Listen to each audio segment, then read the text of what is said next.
Bapak, Ibu, dan saudara-saudari yang terkasih, marilah kita mempersiapkan hati dan pikiran kita untuk mendengarkan sabda Tuhan pada hari Rabu 10 Juni 2020. Bacaan pertama.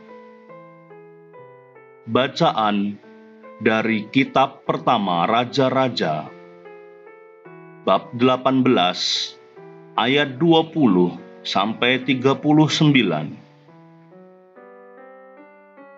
Sekali peristiwa, Raja Ahab mengirim orang ke seluruh Israel dan mengumpulkan nabi-nabi Baal ke Gunung Karmel.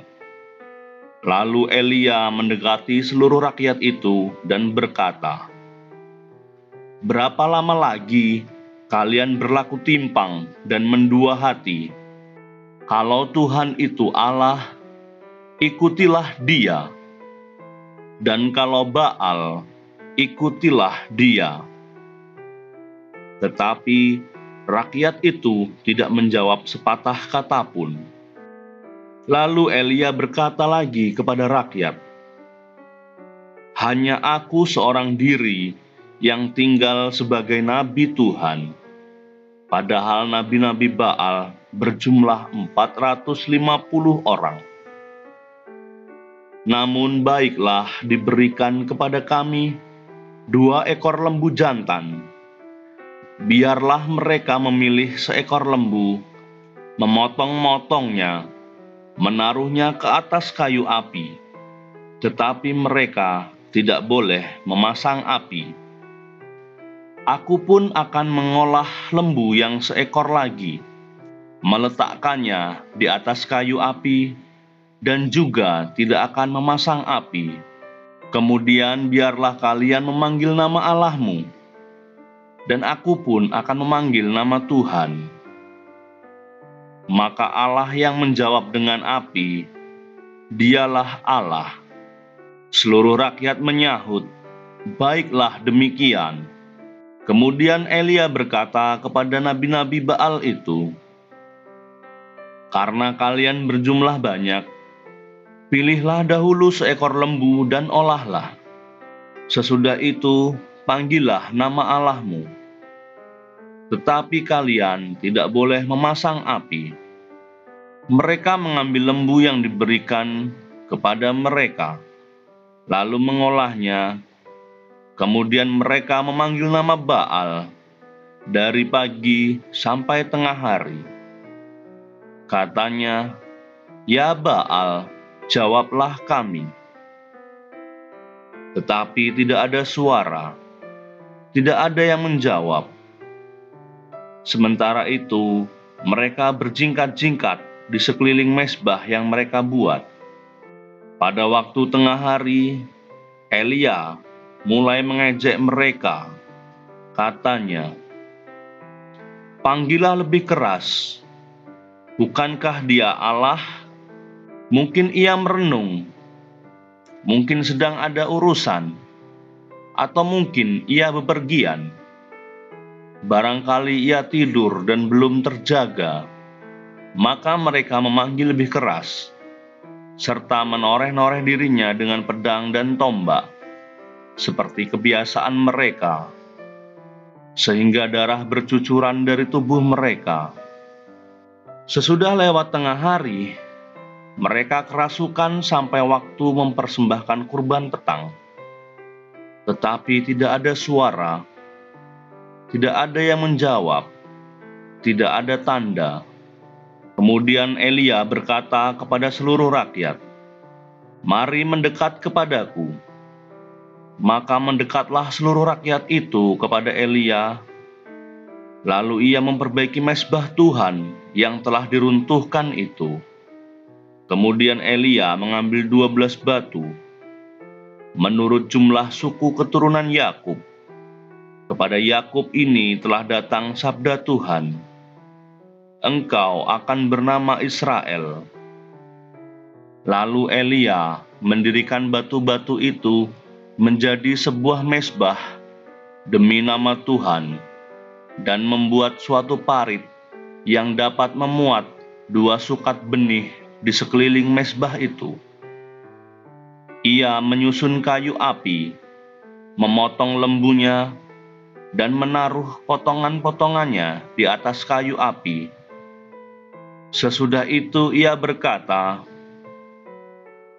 "Penuhilah 4 buyung dengan air, dan tuangkan ke atas kurban bakaran, serta ke atas kayu api itu." Kemudian kata Elia, "Buatlah begitu untuk kedua kalinya."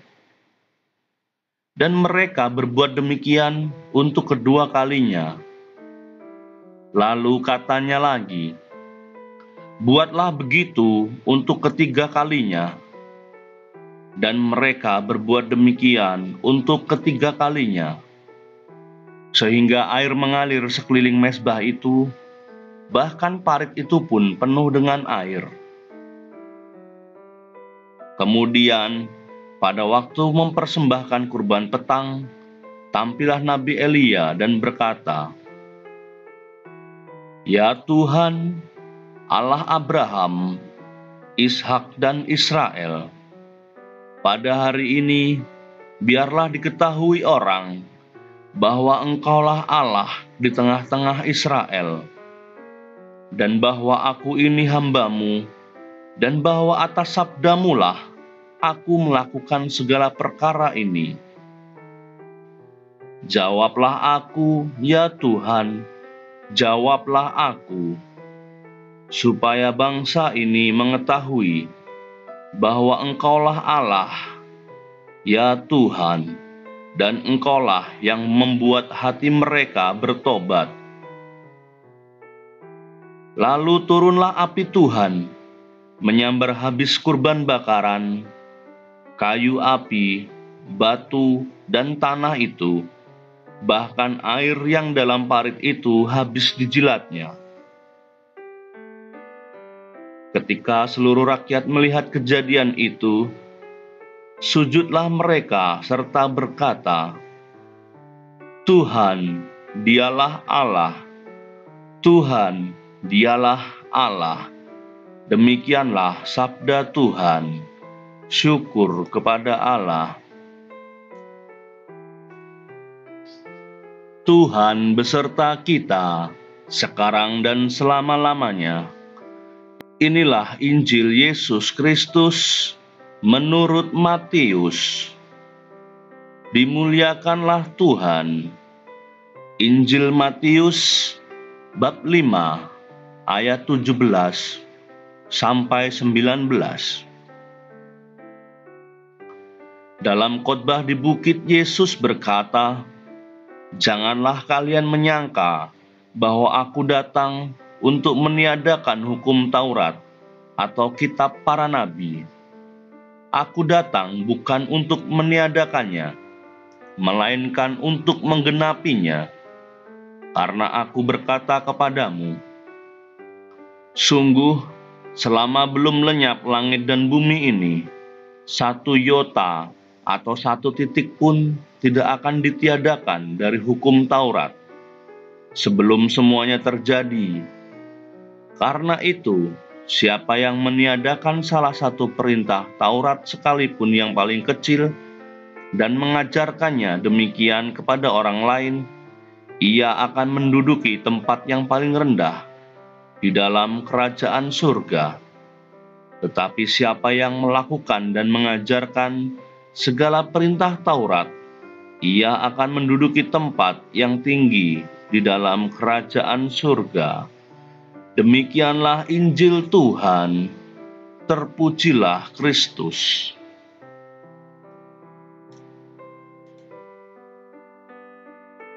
Bapak, Ibu, dan saudara-saudari yang dikasihi Tuhan,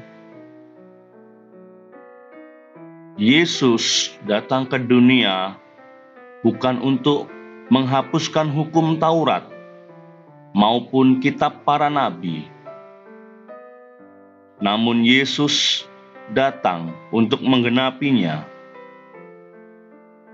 Maksudnya, menggenapi tersebut adalah Yesus akan memberikan roh, memberikan semangat dan spiritualitas yang lebih dalam, sehingga orang yang melaksanakan hukum Taurat tidak sekedar menjalankan sebuah aturan. Itu belum cukup menurut Yesus. Lalu apa yang kurang? Rohnya, daya dorong dari dalam yang kurang.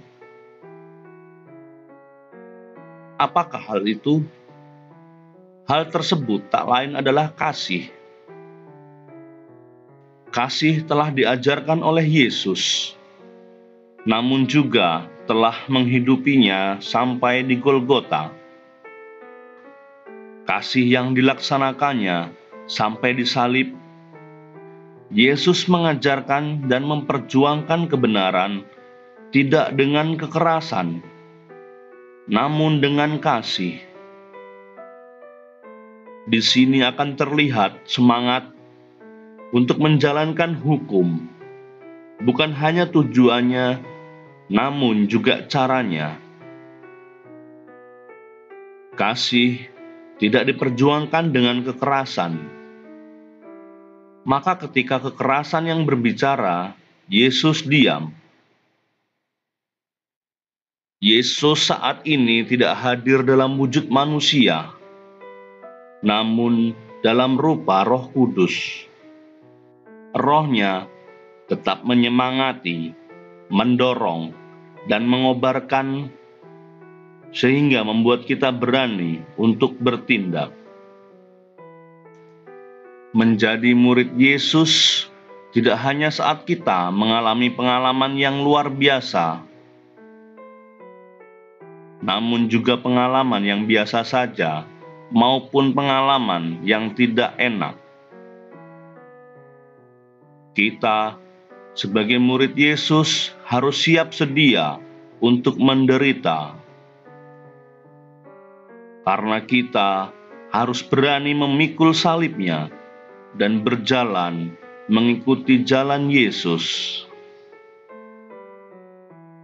Ya Tuhan yang Maha Baik, bantulah kami umat-Mu untuk berani memikul salib kami dan selalu berjalan sesuai dengan jalan Yesus Kristus.